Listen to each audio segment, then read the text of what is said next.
मुझे एक किस्सा याद आ गया यार, अगर आप इजाज़त दो ना। जी जी। मैं जब शेल में था, 9/11 हुआ, आपको याद होगा, अगर वो 2001 का, ठीक।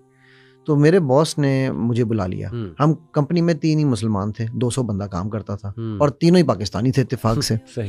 तो मेरे बॉस ने मुझे बुलाया और एक कोलंबियन थी बॉस मेरी और एक डच था। तो मुझे बुलाया, कहते हैं कि उस ज़माने में 2001 में उस वाक़े से कोई 2-3 महीने पहले नॉर्दर्न एरियाज़ में एक अमेरिकन टूरिस्ट का रेप एंड मर्डर हुआ था, ठीक। उसने पहले उठते सवाल ही मुझसे ये पूछा, उसने कहा, is this justified under the pretext of religion? मैंने कहा, बीट्रस उसका नाम था, मैंने कहा, Beatrice definitely heinous crime, not justified by any stretch of imagination, ठीक। पर Beatrice, I have a question from you. कहती, क्या? मैंने कहा, last week we went to Iran, हम ईरान के प्रोजेक्ट पे काम कर रहे थे। You were with me in the same plane. Before you exited the plane, you were wearing the same dress that you're wearing right now, वो जो normal से पहनते हैं ऊपर, ठीक। पर before we exited, तुमने अबाया पहना था। अच्छा, क्यों? सही। Because that was the norm of the society. If I am moving to a place where people are covered, then I need to cover myself. ठीक है। Otherwise, और ये मैं एक कोलंबियन थी, वो एक कोलंबियन के अल्फाज बता रहा हूँ। कहती, if I don't do it, I am asking for trouble. सही, ठीक। मैंने कहा, very good Beatrice, thank you for answering your question. कहती, how did I answer my question? मैंने कहा, once again, heinous crime, not pardonable, not defendable, 100% out. But the place where this crime happened, where this woman was sunbathing in a bikini, is a place where husbands don't even see their wives during the day. सही, वो सिर्फ रात को ही देखते हैं जाके, right. बस इतना पर्दा है कि अगर बीवी बाहर फिर रही है तो हस्बैंड के सामने तो शटल कॉक पहन के फिरेगी, ठीक। तो मैंने कहा, what do you think she should have dressed over there? कहती है, she should have taken care of that norm. Now ये एक कोलंबियन जो कि खुला खाओ और नंगा नहाओ वाला हिसाब है, ये वो समझ रही है इस बात को, वो समझ रही है कि ऑपोजिट जेंडर पे भी रिस्पॉन्सिबिलिटी है। और इसी तरह मुआशरा चलता है, दोनों की रिस्पॉन्सिबिलिटी। कुरान में भी अल्लाह सुब्हानहू व तआला ने, आप देखें कि अगर नजरें झुकाने की मर्दों की बात की, अगली आयत में औरतों की भी जिम्मेदारी की। अगर औरत का पर्दा है, मर्द का भी नजर झुकाना है। बल्कि अली भाई, इसी से याद आया कि अभी वो डॉक्टर जाकिर नाइक साहब ने एक बात कर दी थी, उस पर बहुत ज़्यादा डिस्कशन हुई। और ऑल्दो मैं ये कहूँगा कि वो शायद वर्ड उनसे सही अदा नहीं किया गया, हलचल वाला। Actually what he meant was कि मर्द को ऐसा नहीं हो सकता कुछ भी ना हो। कि अगर कोई बहुत बंद संवर के खातून उसके सामने बैठी है तो ये पॉसिबल नहीं है कि मर्द को कुछ ना हो। इसका ये मतलब नहीं है गंदे ख्यालात आएँ या हलचल से मुराद आप कोई गंदी चीज़ ले लें। इससे मुराद सिर्फ ये कि साइकोलॉजिकली उसको कुछ ना हो। मेरे नबी सल्लल्लाहु अलैहि वसल्लम ने कह दिया ना, बिल्कुल, जब एक मर्द और औरत बैठे हैं गैर महरम, तो तीसरा कौन है? तीसरा शैतान। तो वही एक्चुअली उन्होंने वही ट्रांसलेशन, वही बात, वो ज़रा एक लैंग्वेज है ज़ाहिर है मुंबई की, तो शायद उसमें वो बात ऐसी हो गई, लेकिन वो फैक्ट है, it is actually a fact.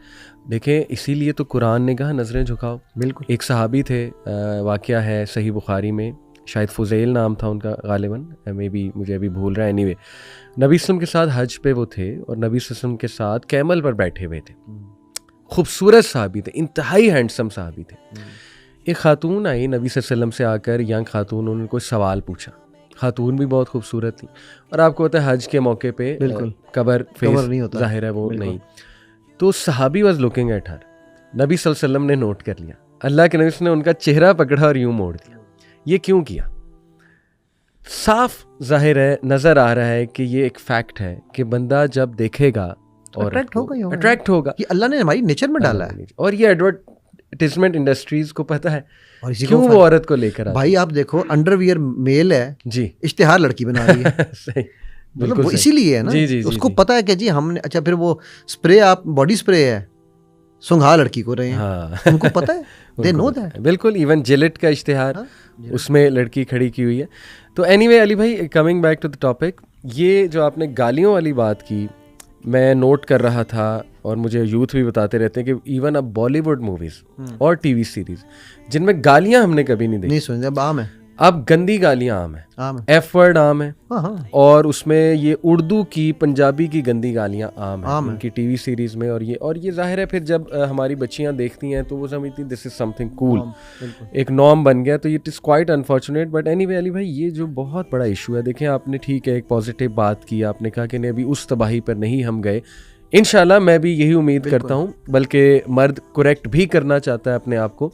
बहुत से मर्द आते हैं जो मानते हैं गलती अपनी कि यस मैं स्लिप हो गया इस साइड पे, बहुत ज़्यादा सेक्सुअल कंटेंट है। ज़ाहिर है कभी कभी मुझे भी लगता है कि मर्द भी अब क्या करे, ये मैं जस्टिफाई नहीं कर रहा, लेकिन वो शैतानी एजेंडा इतना ज्यादा आ चुका है। बच्चियां भी क्या करें, देखो मैं कहूँगा आप मर्द औरत अगर छोड़ दो ना जी जी, तो 7 साल के बच्चे से सही सही अगर आप शुरू करो जी, और वो 13 साल 14 साल तक पहुंचते पहुंचते वो कितना एडल्ट कंटेंट एब्जॉर्ब कर रहा है, सिर्फ ये सोच लो। मैं 7 से पहले को भी छोड़ दो, बिल्कुल ठीक, लेकिन मैं तो कह रहा हूँ 7 से 14 में वो कितना एडल्ट कंटेंट, किस मद में, बिल्कुल ठीक, वीडियो गेम्स की मद में, बिल्कुल। अब आपकी वीडियो गेम्स में भी जो है ना वो एडल्ट कंटेंट भरा हुआ है भाई, रेनबोज कॉमन हो गई जी, बॉयफ्रेंड गर्लफ्रेंड हर वीडियो गेम में, हर कैरेक्टर कार्टून कैरेक्टर में कंफर्म हो गए। नाउ इनडायरेक्टली आप उस बच्चे के माइंड को ट्रेन करें। मैं अक्सर एक सवाल पूछता होता हूँ लोगों से कि what is the meaning of hypnosis, ठीक है, तो कई लोग कहते हैं जी वो कब वश में कर लेना, ये कर लेना वो। मैं कहता हूँ भाई हिप्नोसिस की सिंपल डेफिनेशन है anything that you have accepted without questioning is called hypnosis.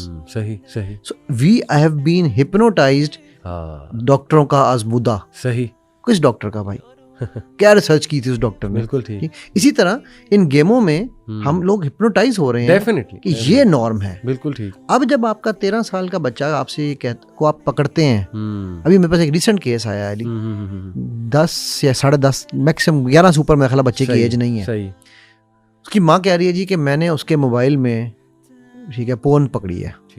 मैंने सवाल पूछा, मैंने कहा बहन मेरी आपने 10 साल के बच्चे को मोबाइल दिया क्यों है, पहला सवाल तो ये है, ठीक, नहीं वो हमारी मजबूरी है, हम लोग मियाँ बीवी जॉब करते हैं तो घर पे वो बच्चा अकेला होता है। ना यार 10 साल का बच्चा हमारे ज़माने में, कम से कम मेरे ज़माने में तो हमें सोच भी नहीं सकते थे कि यार ये भी कोई चीज़ होती है। सही बात। आज वो 10 साल का बच्चा 7 साल की उम्र में एडल्ट हो चुका है। बिल्कुल ठीक, बिल्कुल ठीक। सो उसको वो कंटेंट इतना ज़्यादा बम्बार्ड हो रहा है, एग्जैक्टली। हमें आज के ज़माने के मुताबिक अपने आप को अपग्रेड करना पड़ेगा अगर हम उस बच्चे को बचाना चाहते हैं। बिल्कुल सही।